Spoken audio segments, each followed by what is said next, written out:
Buenas tardes, les damos la bienvenida al Festival Hablemos de Libros de la Librería Internacional. Esta tarde vamos a asistir a un conversatorio y una presentación de un libro muy especial, Los Pocos Sabios, publicado por Uruk Editores, de Carlos Francisco Echeverría, quien a lo largo de su carrera, tanto en la política como en la comunicación y los negocios, ha mantenido siempre un constante interés en la historia del arte, la filosofía y las religiones. Es breve esto que digo de Carlos, para quienes conocemos su obra y su trayecto, podría llevarse tamaño rato conversando sobre ello. Le agradecemos mucho el espacio y el tiempo porque está transmitiendo en estos momentos desde Valencia, España. Y bueno, para conversar un poco con Carlos y sobre el libro, nos acompaña Carlos Manuel Valverde, quien es abogado, un gran lector, analista de libros. Dino Starcevic le invitó y desarrolló un poco una dinámica que a raíz de la pandemia se ha hecho viral, por suerte, esta viralidad positiva que son las lecturas, de la cual, bueno, Carlos Manuel se ha apropiado, haciendo crecer a los amantes de los libros, la lectura con producciones bastante profesionales, gran coleccionista de arte, conocedor de música, de literatura, una de las personas más cultas que tenemos por acá. Y bueno, sobre los pocos sabios, pues los textos de la sabiduría antigua nos llegan mezclados con ideas y creencias que se le han adherido a lo largo de los siglos. El pensamiento de quienes reflexionan sobre el mundo y la vida en tiempos más diáfanos, menos contaminados de historia, se nos presenta hoy envuelto en muchas capas de ropajes ajenos, a menudo teñidos por los intereses de generaciones de castas sacerdotales. Pero las ideas fundamentales siguen estando allí, en textos primigenios que la arqueología y la lingüística nos permiten desentrañar. Si logramos despojar el pensamiento de los antiguos sabios de las numerosas distorsiones, tradiciones y supersticiones que le han agregado miles de escribas religiosos y fanáticos a lo largo del tiempo, encontraremos las raíces de su saber. A esta tarea se han entregado las mentes lúcidas y cultivadas de no pocos eruditos académicos. Sobre sus hallazgos se han sustentado los 3 ensayos que componen este libro. No tienen otra pretensión que dar a conocer lo que los otros han descubierto, el saber desnudo de 3 grandes sabios cuyas enseñanzas, aún refractadas a través de innumerables cristales, han impactado las vidas de miles de millones de personas. Este es un libro que pueden adquirir por medio de la Librería Internacional y por medio de su página. Y bueno, sin más preámbulos, mucho gusto a ambos Carlos que está en el festival, nos acompañen, es un honor, es un lujo, y bueno, los dejo para que conversen.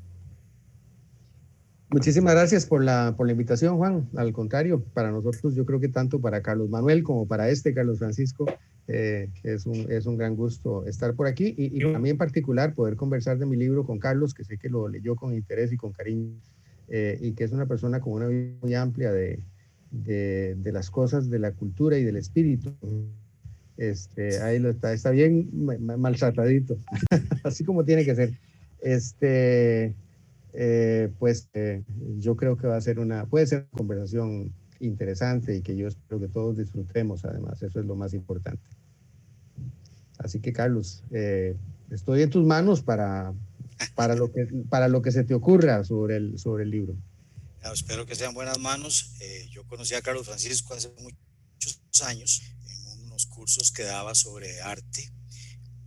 Yo muy jovencillo y Carlos pues también. Me acuerdo haber ido ahí con una gran ilusión y desde entonces pues siento un enorme respeto por la figura de él. Antes de eso, por cierto, lo veía en televisión en un programa que se llamaba Yo Acuso, que recuerdo muy bien, en que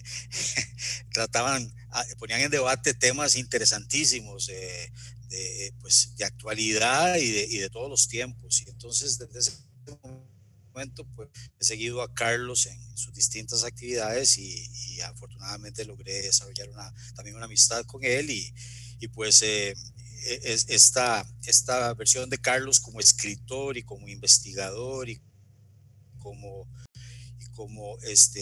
pues difusor de temas como el de los pocos sabios, pues es algo que verdaderamente vale la pena, les recomiendo con mucha calidez. El libro, me enteré de él y es por fuera y por Carlos y naturalmente lo busqué rápidamente, lo leí, lo anoté, lo rayé. Sí, el libro se ha maltratado en el curso del tiempo. Ahora le di una repasada para esta reunión y y es que es un tema apasionante, es un tema que Carlos lo indica desde el principio, es despojar a estos tres personajes de una serie de atavismos, de estructuras, de ropajes que les han endilgado a lo largo del tiempo distintas épocas, las gentes con intereses a veces muy creados y esto a veces hace que se distorsione la imagen de cada uno de ellos. Ya desde el título, la obra llama la atención cuando Carlos dice los pocos sabios. Obviamente uno piensa en Fray Luis de León, senda escondida que algunos privilegiados han seguido y que nos invitan de alguna manera también a ir detrás de ellos y alejarnos del mundanal ruido. La obra me parece a mí que claramente va en esa línea, despojar del ruido, de lo que no es propiamente de los personajes a cada uno de ellos y examinarlos por lo que tal vez, porque siempre hay un grado de incertidumbre en esto, realmente fueron. Entonces, empiezo por preguntarle a Carlos Francisco, que siempre quería hacerlo y ahora tengo la oportunidad de hacerlo en público. ¿Por qué ellos tres? ¿Por qué justamente estos tres personajes? Uno piensa, él lo menciona en el libro de todos modos, que esta fue una época muy particular y vivió otra gente también por ahí y ha habido otros a lo largo de la historia que no escribieron propiamente, que no dejaron un testimonio personal, pero de alguna manera lo de ellos sigue manteniéndose un grado de vigencia importante, como Sócrates, por ejemplo. Entonces, le pregunto a Carlos, ¿por qué en particular? Sí, muy interesante la pregunta.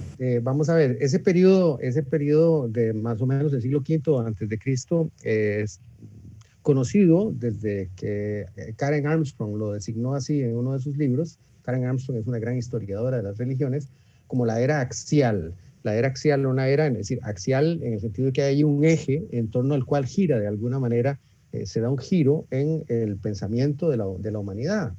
Y en ese, digamos, en ese periodo, que es apenas 100 años, ¿verdad? En la historia de la humanidad, vivió Sócrates, vivió el Buda, vivió Confucio, que es uno de los que no están, y entonces ahí, digamos, hay un periodo muy poderoso de pensadores que hicieron grandes cambios. Luego está Jesús. Jesús es de 5 siglos posterior, ¿verdad? Obviamente. Y luego hay otros que también se han podido considerar, como menciono yo en el prólogo del libro, que es Mahoma, ¿verdad? ¿Qué es lo que son, aparte de Sócrates y aparte de Confucio, lo que tienen en común estos otros sabios es que sus enseñanzas, aunque ellos no necesariamente lo pretendieran, dieron origen a grandes religiones. Y eso es lo que los hace muy interesantes. Vamos a ver, todos buscamos en la filosofía, ¿verdad? En el pensamiento una orientación en la vida. Pero yo todavía no me he encontrado a nadie que me diga, yo vivo mi vida, yo rijo mi vida de acuerdo con la filosofía de Platón, ¿verdad?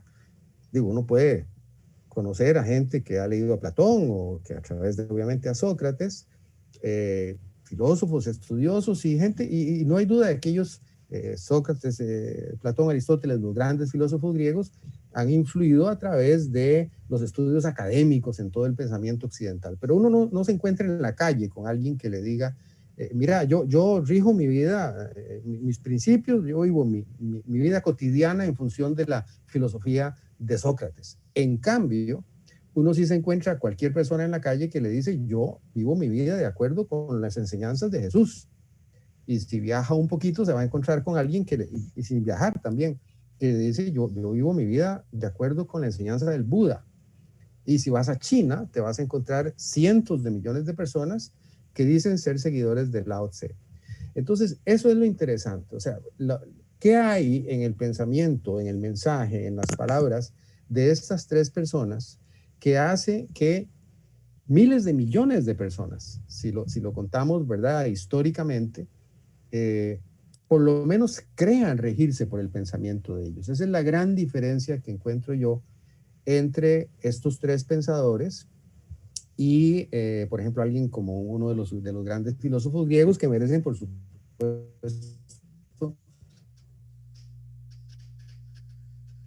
todo mi respeto, ¿verdad? Pero que es impopular, si queremos decirlo de esa manera, de estos tres, de Jesús, del Buda y de Lao Tse. Entonces, yo no sé si eso te contesta la pregunta, Carlos. Sí, sí, me lleva a otra que tal ¿Se está vez oyendo bien?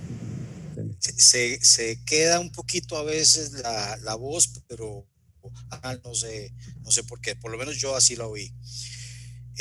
Eso me lleva a otra pregunta que me parece que va como colofón. La pregunta es, pensando en ese argumento de que a lo largo de los siglos castas sacerdotales, administraciones religiosas, de alguna manera también creencias y manipulación de distintos grupos, incluso política, han llevado a dotar a estos personajes de significaciones que tal vez no les eran estrictamente propias. ¿Será esa la razón, esos ropajes externos, los que hacen que tengan ellos pues, el seguimiento de tantísimas gentes a lo largo del tiempo? Porque no es el caso de Sócrates, que pese a ser digamos, una figura venerada de la filosofía, especialmente occidental, pues no ejerció esa influencia porque no hay temas religiosos de por medio. Entonces, ¿será el aspecto religioso externo a las figuras lo que hace que tengan tanta influencia sobre el desarrollo histórico subsiguiente, o es un tema distinto que los hace especialmente notables? Bueno, de nuevo es una excelente pregunta. Espero que se me esté oyendo perfectamente bien. Ok, sí abrí una puerta aquí que tal vez era la que estaba estorbando. Bueno, es muy paradójico, ¿verdad? Porque todas esas construcciones culturales que se hicieron en torno a estas figuras, ¿verdad?, que han terminado por ser religiones, por un lado, han contribuido sin duda alguna a su popularidad, pero por otro lado y simultáneamente han ocultado su mensaje más profundo, ¿verdad? Y es muy curioso incluso el hecho de que hayan llegado a ser religiones, porque Lao Tse, por ejemplo, aquí uno podría considerar el fundador del taoísmo, aunque él seguramente hubiera rechazado esa designación, ¿verdad? Él era un filósofo, él era una persona que planteó en un pequeño libro de 81 poemas una serie de planteamientos de interpretación del universo y de conducta, de recomendaciones, digamos, de conducta para la vida. No se diferencia mucho, por ejemplo, de Sócrates en eso. Igual el Buda, pero el Buda era ateo, ¿verdad? Al Buda no le interesaba nada de lo trascendente, del más allá, del mundo del espíritu. Al budismo, a la religión budista, sí, que ha construido todo un Parnaso con dioses y con toda clase de cosas, pero a Gautama, ¿verdad?, a Siddhartha Gautama no le interesaba eso para nada. Tanto Lao Tse como el Buda, y en alguna medida uno podría decir Jesús, aunque Jesús sí estaba más inscrito, por supuesto, dentro de una corriente religiosa, pero digamos que Lao Tse y el Buda eran filósofos como lo era Sócrates. Eso es lo que eran, y ellos no pretendían, creo yo, más que eso.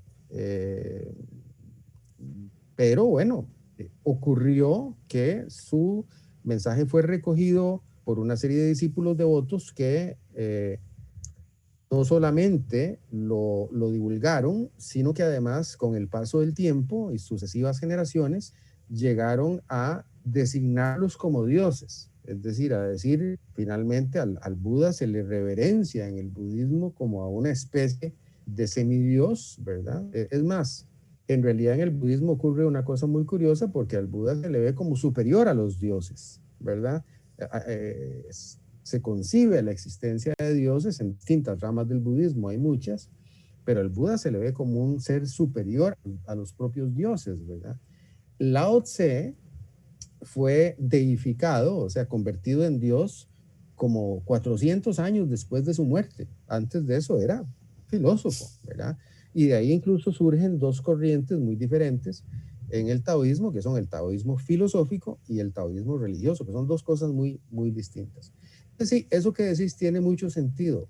El haberlos glorificado, el haberlos convertido en dioses, y el haber generado en torno a ellos el culto que corresponde a un dios, ¿verdad? Con todas las jerarquías eclesiásticas y con todos los rituales y las canciones y todas estas cosas, hizo por un lado que sus enseñanzas circularan más que las de un filósofo como Sócrates, pero al mismo tiempo oscurecieron esas enseñanzas al grado de que ahora el trabajo de exégesis, o sea, el trabajo de desentrañar qué es lo que realmente dijo el Buda, o qué es lo que realmente dijo Lao Tse, o qué es lo que realmente dijo Jesús, es un trabajo dificilísimo que es, digamos, en el que yo me baso para escribir esos ensayos. Okay, okay. En los tres uno puede leer, siguiendo tu texto, una línea, si se quiere, paralela, común, y es, los tres son disruptores. Los tres vienen a poner en jaque, por decirlo así, una manera de ver las cosas. Cada uno propone en su estilo y por sus medios un sistema de valores. Y ese sistema de valores define una ética que tal vez sea, pienso yo, es decir, tal vez vos me lo confirmás o lo explicás, el código moral que de alguna manera rige después en los aspectos esenciales lo que hacen sus seguidores, ya sean seguidores reales o incluso los que son solamente formales, en el sentido de que uno define, por ejemplo, una manera meditativa, contemplativa de la vida, otro también una forma, si se quiere, contemplativa de dejar hacer, de dejar que las energías fluyan, otro que activamente pide amor, el ejercicio del amor como una manera de resolver los problemas del ser humano en la vida. Entonces, los tres en su forma de ser, Buda ante las religiones imperantes en la India y en el sur de Asia, después Lao Tse en China frente al formalismo, digamos, confucionista, y Jesucristo obviamente ante el judaísmo, piden algo muy diferente de lo que la gente está preparada tal vez para hacer, pero eso, que sea diferente no lo hace menos atrayente. Entonces, ¿son ellos disruptores, generadores de cánones éticos distintos a lo que estaba establecido? ¿Lo entendí bien? ¿O hay todavía algo más? ¿Está ahí digamos, la fisga que podemos encontrar en cada uno en su estilo? ¿O hay algo más que se pierde de vista? No, eso es fundamental. O sea, los tres fueron grandes rebeldes. De hecho, el ensayito sobre el Jesús histórico, y me interesa ahora tal vez insistir en esto del Jesús histórico, se llama el profeta rebelde, ¿verdad? Porque Jesús, más que el Buda y más que Lao Tse, fue un gran rebelde, ¿verdad? Tanto es así, pues, que fue condenado a muerte siendo un hombre todavía muy joven, ¿verdad? Y sí, cada uno de ellos establece, Lao Tse menos, pero de alguna manera un nuevo código de ética, para usar un término contemporáneo. El Buda, de una manera muy rigurosa, es algo que es tal vez de los aspectos menos conocidos del budismo, ¿verdad? Que el Buda establece gran parte de lo que del óctuple camino que él llama son, digamos, preceptos de carácter ético muy interesantes y muy originales, ¿verdad? En algunas cosas corresponden a la ética humana general, ¿verdad? No hacerle a los demás lo que uno no quiere que le hagan a uno y ese tipo de normas generales que las encuentra uno por todas partes. Pero una cosa muy interesante del Buda, por ejemplo, es que dice la palabra, usémosla solamente para hacer sentir bien a la gente.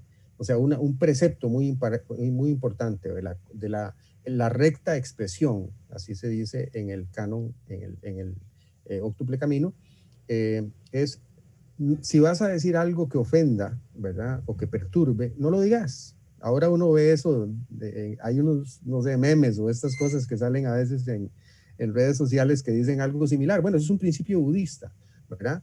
Que incluso si oíste un rumor que perjudica a alguien, no lo repitas, porque la palabra debe usarse solamente para construir.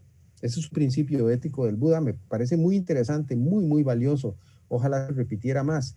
La otra cosa que me parece bien interesantísima de la ética budista es el que ser feliz es un deber moral, ¿ok? Es la búsqueda de la felicidad como un deber moral. Eso es una cosa muy interesante. Yo no vamos a entrar aquí a presentar el fondo de lo que dice cada uno de estos sabios, que es una cosa muy grande y muy complicada. Pero yo creo que en el caso del Buda, por ejemplo, es importante tener presente que lo que él se propuso, y por lo cual pasó 45 años predicando en toda la cuenca del Ganges, en varias ciudades alrededor y pueblos de esa parte de lo que hoy es parte de la India, parte de Nepal, era todo para evitar el sufrimiento. Es decir, la meta del Buda es evitar el sufrimiento. O sea, la primera de sus 4 nobles verdades es la vida es sufrimiento. Hoy en día podemos ponerlo en términos de la vida es estrés. Es muy parecido el concepto de sufrimiento que tenía el Buda al concepto de estrés que tenemos hoy en día. Y el Buda construye, ¿verdad?, toda una armazón intelectual y mental para evitar que la gente sufra. Eso es lo que a él le importa. Eso es el norte de su misión, ¿verdad? Y entonces es muy interesante porque ahí hay claramente una propuesta ética, ¿verdad? Al Buda no le interesan las cosas, como dije antes, trascendentes, escatológicas, del más allá, del espíritu entendido en un sentido abstracto, sino que le interesa que la gente sea feliz. Para eso hizo todo su trabajo. Entonces, esos son aspectos éticos. Lao Tse queda un poco menos porque Lao Tse tiene esta pasividad a la que te referías antes, ¿verdad? Un poco de dejar que las cosas fluyan. Esa es la sabiduría de Lao Tse, ¿verdad? Y no interferir en el curso de las cosas y saber uno encontrar su posición. Hay una ética de humildad en Lao Tse y una cosa que es muy importante es el pacifismo de Lao Tse, ¿verdad? Que, ¿verdad?, le tocó vivir en un periodo muy conflictivo en China, conocido históricamente como el periodo de los reinos combatientes, y entonces él tenía un pensamiento muy pacifista. Entonces, sí, esos son componentes éticos. Pero claro que el más ético y el reto ético más grande de todos, de los 3, es el que plantea Jesús. En primer lugar, porque pone al amor en el centro de su enseñanza, y porque Jesús nos plantea un reto que ninguno de los otros 2 llega a plantear, que es esto de amar al enemigo, ¿verdad? Es que una cosa está muy bien, ¿verdad? Desear el bien de todos los demás, o como dicen los bodhisattvas, la iluminación de todos los seres y las cosas, todo eso está muy bien, pero amar al enemigo, ¿verdad? Poner la otra mejilla, eso es un reto ético que ninguno de nosotros, ni tampoco Sócrates, bueno, un poquito Sócrates tal vez se acerca a eso en algunas cosas, ha planteado. Entonces, eso es lo interesante de verlos en conjunto, de analizar en conjunto a estos 3 grandes sabios, ¿verdad? Porque hay cosas en común y siempre uno va un poco más allá que nosotros en alguno de sus planteamientos. Okay. Hay un tema que me pareció muy interesante en el tratamiento de estos asuntos y es el método que que utilizó cada cual para comunicar, digamos, sus ideas, hacer ver su pensamiento. Y así como, digamos, Jesús usaba parábolas y Sócrates, yo sé que no está en el libro, pero se menciona ahí, usaba preguntas e interrogaba a la gente, llevarlos a donde él quería. Y bueno, y Lao Tse usaba poemas para básicamente enunciar sus principios.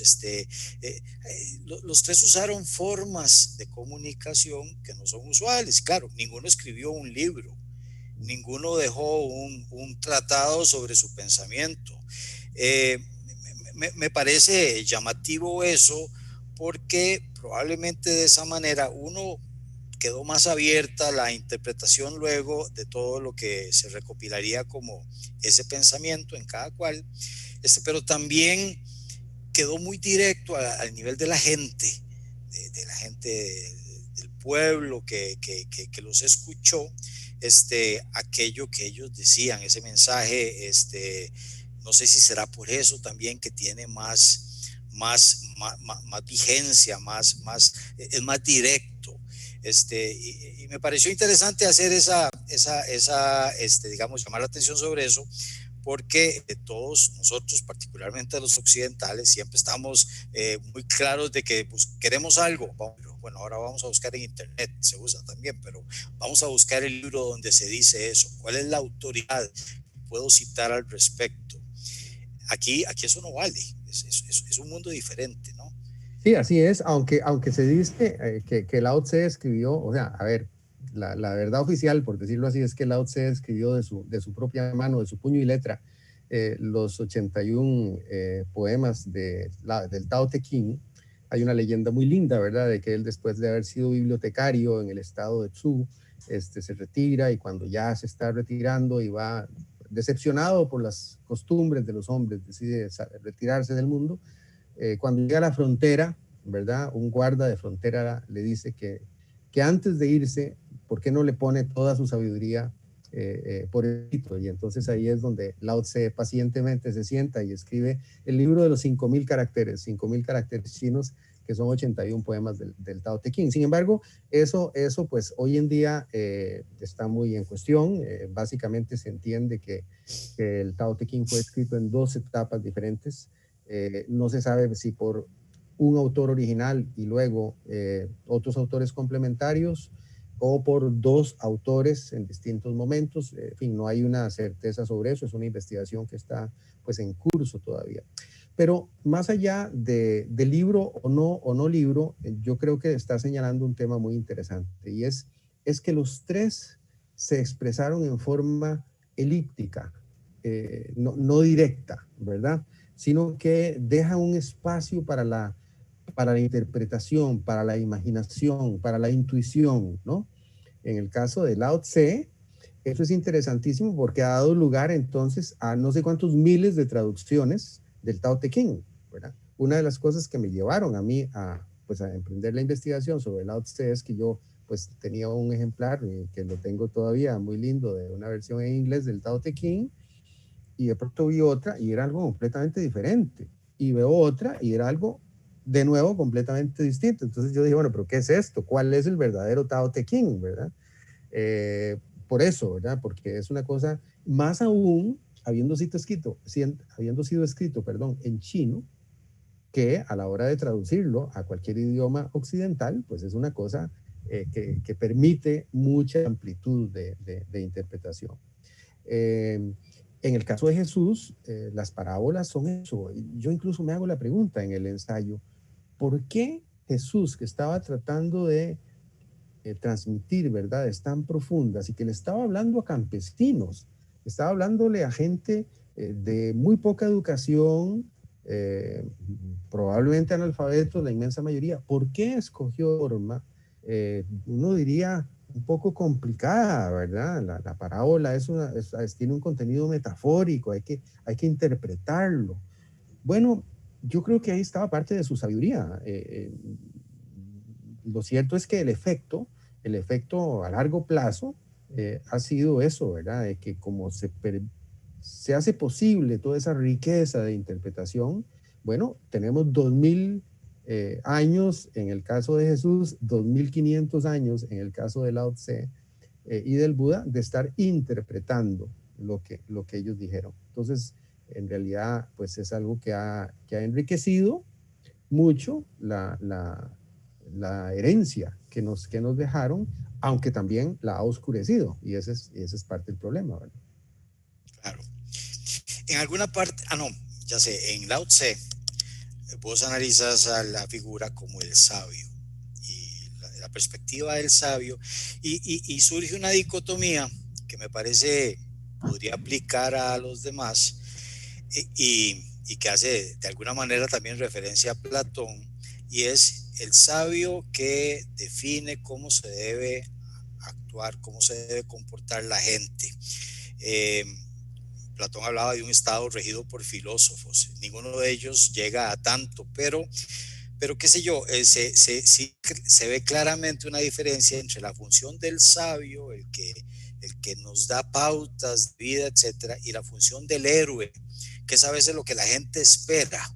La gente muchas veces, los pueblos que se sienten maltratados por alguna razón, y en este caso una China dividida que está en constante lucha, o una India donde pues la vida genera sufrimiento, y entonces una solución a eso, viene un príncipe o alguien pues de una clase muy privilegiada y les dice que no, que lo que hay que hacer es retraerse y pensar, y abstraerse incluso de pensar, y más bien abstraerse de todo. O viene un hombre hijo de un carpintero y les dice, señores amados, amad a los enemigos, cuando los enemigos son absolutamente odiados, como Roma o como Herodes o como quisiéramos ponerlo. Entonces, el héroe es figura mesiánica que viene a liberar y a ponernos a todos en un mejor mundo, entra en un contraste muy duro con el sabio que nos dice: restrínjanse, aléjense, piensen, amen. Entonces, me parece muy interesante ese concepto que está ahí muy bien delineado, y que nos afecta todavía incluso a nosotros mismos, que siempre estamos buscando algo ya que nos solucione los problemas de una vez y de manera radical. Sí, bueno, precisamente es lo que explica el título del libro, que está tomado de unos versos que ahora recordaste al inicio, de Fray Luis de León. Qué descansada vida, dice Fray Luis, qué descansada vida la del que huye del mundanal ruido y sigue la escondida senda por donde han ido los pocos sabios que en el mundo han sido. Esos son los famosos versos de Fray Luis de León, que están ahí como epígrafe en el libro. Hace pocos días tuve el privilegio de ir a ver el aula donde daba clases Fray Luis de León en la Universidad de Salamanca. La tienen exactamente como estaba cuando él daba clases. También dijo otra de sus frases famosas de Luis, ¿verdad? Que fue que la Inquisición lo metió preso no sé cuántos meses. Y bueno, entonces, y volvió. Y cuando volvió a esa aula ahí en la Universidad de Salamanca, se paró en su cátedra, se subió a su cátedra, a su silla, y les dijo a los alumnos, bueno, como decíamos ayer, como veníamos diciendo, sí. y siguió dando la clase, ¿verdad? Maravilloso, sí. Fray Luis lo tenía clarísimo.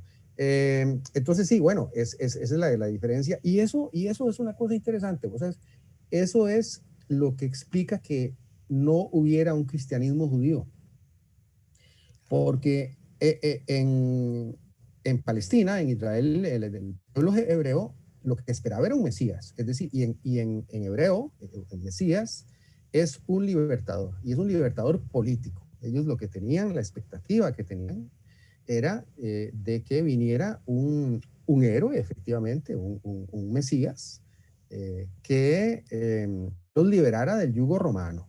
El pueblo israelita había sufrido terriblemente, sometido a una serie de imperios extranjeros a lo largo de prácticamente toda su historia. Para ellos la libertad, la autonomía era una cosa muy valiosa. Disfrutaron de ella por muy poco tiempo después de la revuelta de los macabeos, y entonces estaban esperando que viniera un Mesías, y en ese sentido Jesús los decepcionó terriblemente, ¿verdad? Porque por más rebelde que fuera, él era un rebelde contra la autoridad religiosa. Jesús se rebela contra las autoridades del templo de Israel, ¿verdad? Y por eso es que lo terminan matando. Pero políticamente él no, ¿verdad? La frase esa es, si alguien te pide que te lleves su carga por alguien te pide que le lleves su carga por 1 milla, si te piden eso, llévasela por 2 millas, ¿verdad? Es una cosa que dice Jesús, obviamente no con esas palabras, no existía, no se medía en millas. Es algo que se refiere a una obligación que tenían todos los súbditos del Imperio Romano, que los soldados romanos, cuando estaban en marcha, tenían el derecho de pedirle a cualquier persona que se encontraran que les llevara por una X distancia su impedimento, es decir, la carga, la lanza, el escudo, lo que fuera. Bueno, Jesús dice, lléveselo 2 millas al soldado romano, al invasor, ¿verdad? Entonces, claro que para el pueblo judío, políticamente consciente, por decirlo de esa manera, fue una gran decepción, y por eso es que interesante también algo en común entre Jesús y el Buda. El cristianismo, Jesús hace su prédica básicamente en Palestina, entre Galilea y Jerusalén, pero no es ahí donde florece el cristianismo. El cristianismo florece gracias a Pablo de Tarso en toda la cuenca del Mediterráneo, primero del Mediterráneo oriental y luego pues ya en Europa, etcétera, ¿no? El Buda hace su prédica en lo que hoy es el norte de la India, el sur de Nepal. Y hoy en día en India prácticamente no hay budistas, es decir, el budismo no prospera en la India. Muy al comienzo sí, bajo digamos, la protección del emperador Ashoka, pero el budismo llega prácticamente a desaparecer en la India. El budismo hoy en día es una religión que se practica en China, en el Tíbet, ¿verdad? Tíbet, Nepal, China, y en el sur de Asia, lo que es Myanmar, Tailandia, tal, y por supuesto en Japón en la versión Zen, ¿verdad? El budismo Zen, pero no en la India. Entonces son religiones extraterritoriales, ¿no? ¿Verdad? Que se extrajeron de su propio territorio. Una cosa interesante que francamente nunca la había pensado hasta que estamos conversando. Dígame, ¿eso tienen en común el Buda y Jesús? Sí, tal vez solo para terminar, porque creo que hay un tiempo, volviendo con lo que empezamos, que fue Fray Luis de León. Fray Luis dice, la escondida senda, Tao es un camino. Jesús decía, yo soy el camino, y llegar al nirvana también. No, es decir, hay algo ahí que no sé, debe de haber sido muy, muy bien escogido, pero ese camino escondido, ese aspecto casi que iniciático que hay ahí de por medio, los une a los tres y nos plantea a nosotros como lectores también una responsabilidad de entender todo lo bueno que hay ahí, un poquito escondido, y todo lo que podemos seguir como senda de vida para llegar a un mundo mejor, a un mundo de excelencia, como decía Aristóteles, volver la vista atrás y decir, esto valió la pena, porque hubo virtud en el camino. Entonces, me parece extraordinario eso y honestamente dicho, agradezco muchísimo esta lectura porque plantea muchos puntos que son muy necesarios para el ciudadano del siglo XXI, leerlos, entenderlos y tenerlos claros, porque nos da ciertos aspectos de responsabilidad social y personal que hay que desarrollar. Sí, la vida es un camino, la vida de todos nosotros es un camino, y lo que hacen estas 3 figuras y muchos otros, por supuesto, esos son 3 que yo escogí por razones quizá un poco personales incluso, pero lo que hacen es iluminarnos el camino. Hay una cosa que me interesa, tal vez antes de que nos despidamos, subrayar, y es que estos ensayos no tienen un contenido o un propósito religioso en ningún sentido, y tampoco antirreligioso, ¿verdad? Es decir, yo lo que hago es hacer a un lado todo el componente religioso que a lo largo de la historia ha rodeado a estos 3 personajes, ignorarlo, ponerlo entre paréntesis y centrarme en las ideas, en el mensaje concretamente, y en el personaje histórico como tal, por más que pues es difícil a veces tener datos concretos históricos sobre ellos.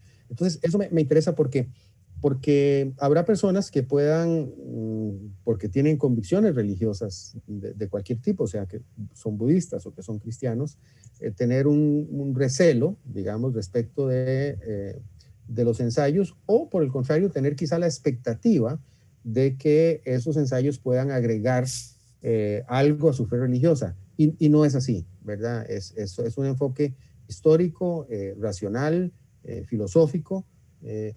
Sí forma parte de una búsqueda, si se quiere, espiritual, y esto definitivamente es así, pero no de carácter religioso, y eso quería aprovechar pues como para aclararlo. Y sí, me parece, no sé qué nos dirá Juan, que es aquí el dueño del negocio, si todavía tenemos tiempo o si ya tenemos que ir despidiéndonos. Sí, ya casi tenemos que ir cerrando. Lamentablemente se pasó muy rápido el tiempo. La conversación se presta para muchísimo más.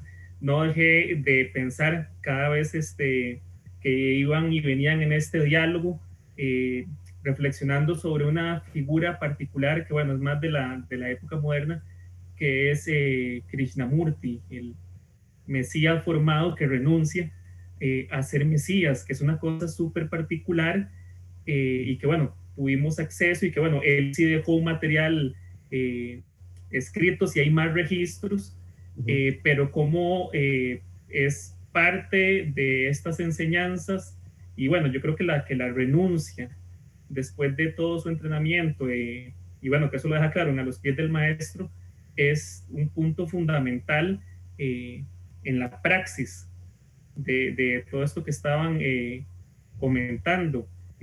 También recordé un poco, para raíz de este libro, que bueno, me imagino que ustedes en algún momento las vieron y tuvieron acceso, estas maravillosas colecciones de Martínez Roca de La Otra Ciencia, que justo era la posibilidad de acercarse a temas y pensamientos que normalmente no estaban pues al alcance. Ahora, como decía al inicio Carlos Manuel, pues todo está en un clic, ¿verdad? O sea, acudimos al internet para referencias, todo, pero hace mucho tiempo este tipo de debates, este tipo de conversaciones, el exégesis, no era tan sencilla, o sea, era un trabajo muy complejo, había que acudir a cierto tipo de bibliotecas o acceso a cierto tipo de amistades que tenían estos conocimientos, ¿verdad? Entonces, bueno, este conversatorio, que además bastante gente está muy feliz, idas escuchándolo, le hace también un homenaje a tratar de conversar, dialogar y poner sobre la mesa estos principios. Y bueno, es una alegría que hayan estado en el marco del festival con este libro, que además, como lo mencioné al principio, lo pueden adquirir por medio de la librería. Ojalá sea el primero de otros encuentros que podamos tener alrededor de este tema, alrededor del texto. Y bueno, lamentablemente es eso, el tiempo lo tenemos un poco encima. Yo les agradezco muchísimo el espacio. Aprovecho para darle un saludo a Oscar Castillo de Druck Editores por apoyar la iniciativa del festival y permitir que este texto maravilloso se enmarque en toda la programación que hemos tenido. Por supuesto, Carlos Manuel, muchísimas gracias por tu tiempo. Carlos Francisco, vos que estás allá, que son algunas orillas de diferencia, te lo agradecemos mucho, pero bueno, la virtualidad es la ventaja que nos acerca. Ya tenemos el libro por acá, y bueno, la virtualidad nos va a permitir seguir conversando y seguir estando en contacto con vos para futuras actividades con el libro. Si quisieran algunas palabras para ir cerrando. No, yo nada más dar las gracias, por supuesto, en primer lugar a Carlos Manuel por haber aceptado ser mi interlocutor en esta conversación, a la Librería Internacional, a Juan, a todo el equipo que está detrás de la organización, a Oscar Castillo, el editor, dueño de Druck, por haber impulsado también la iniciativa. A mí me hace feliz hablar de estos temas y de este libro en particular, así que estoy a la orden, ¿verdad? Para cuando gusten. Me parece que es una cosa de la que vale la pena conversar. Así que muchísimas gracias. Muchas gracias, Carlos Francisco, y muchas gracias a todos. Bueno, muchas gracias. Ya saben, Los Pocos Sabios, a la venta en la Librería Internacional y por medio de su página. Nos vemos en un rato con la programación de Hablemos de Libros, el festival. Que pasen linda tarde. Muchísimas gracias. Un gusto. Hasta luego.